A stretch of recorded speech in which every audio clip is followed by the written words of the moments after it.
bonsoir à tous. Alors moi, il faut savoir qu'il y a un an, pratiquement jour pour jour, j'ai fait avoir classe, donc je sais ce que c'est. Je vais vous demander d'être indulgents. Aujourd'hui, la communication visuelle est omniprésente dans notre quotidien et change les mentalités en entreprise. De plus en plus de secteurs d'activité comprennent que la forme ne peut désormais plus se dissocier du message. Celui-ci sera mieux compris. Des secteurs jusqu'alors inaccessibles s'ouvrent à des profils créatifs et communicants comme le nôtre. Vous êtes rentré à l'IM en 2008 en tant qu'étudiant. Aujourd'hui, vous en sortez grandi, surtout professionnel. Je me rappelle quelques-uns d'entre vous. J'étais alors en 3e année, vous étiez en seconde, et nous apprenions chacun à notre niveau la gestion de projet. Certains dans la douleur, plus que d'autres. J'ai travaillé aussi avec vous dans les BAP.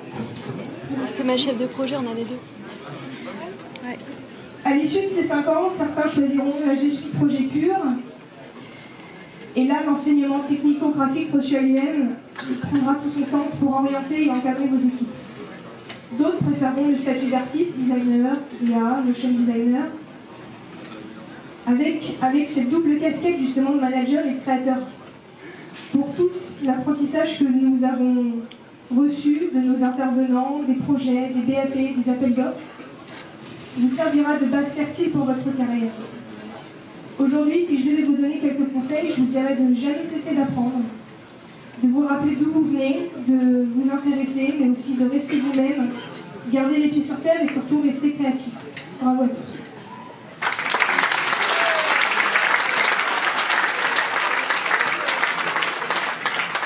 Donc le problème quand une école grandit comme ça, c'est qu'on n'a plus de place sur l'estrade. Et je vais quand même leur demander pour la photo de monter tous sur l'estrade, là. On les voit tous, ils sont beaux, alors autant en profiter, hein. Il faut prendre de belles photos. Et voilà, en avant.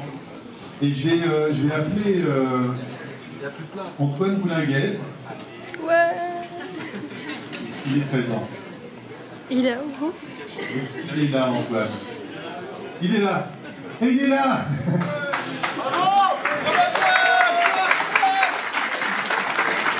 Alors, Antoine est le major de sa promotion. Je me rappelle très bien d'un court-métrage qu'il avait réalisé, je ne sais pas quelle année, et quand on m'a dit que c'était un étudiant de l'IM qui l'avait fait, je me suis dit, merde, waouh. Et c'est Antoine. Et qu'il soit finalement major de promotion, ça ne m'étonne pas. Il va vous dire un petit mot. Bonjour à tous. Alors, je vais parler un peu des erreurs. Moi, j'ai toujours eu une certaine hantise des erreurs. Alors, l'apprentissage, c'est le lieu pour faire des erreurs. À l'IM, on appelle ça les BAP. C'est très bien ce que c'est. Et pourtant, en fait, ce que j'ai appris, c'est qu'on pouvait cultiver aussi la culture de la réussite. C'est-à-dire qu'une erreur, c'est bien, ça nous permet de savoir ce qu'il ne faut pas refaire. Par contre, une réussite, si on la décrit, si on l'analyse, on peut découvrir quelles sont peut-être les clés qui permettent de la refaire, de la dupliquer, de la reconduire sur d'autres projets.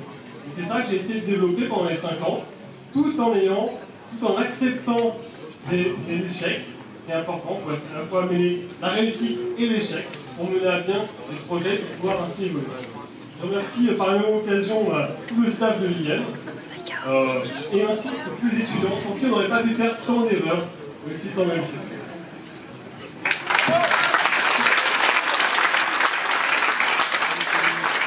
Merci Antoine, merci à vous tous. Vous allez récupérer, on a un petit peu serré dans ce petit coin-là, on a du mal à vous remettre tous les jolies boîtes. Et pendant que ça se déroule, je vais demander de rejoindre à côté Mathieu Deboeuf, qui est le responsable de l'axe web et business au sein de l'IM. Une partie, parler d'Internet tout à l'heure, donc c'est une partie importante.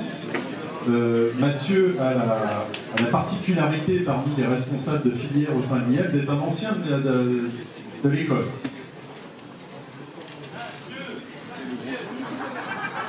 Donc il va, dès qu'on va pouvoir le faire, il va vous parler de son axe et de la suite de cette prise de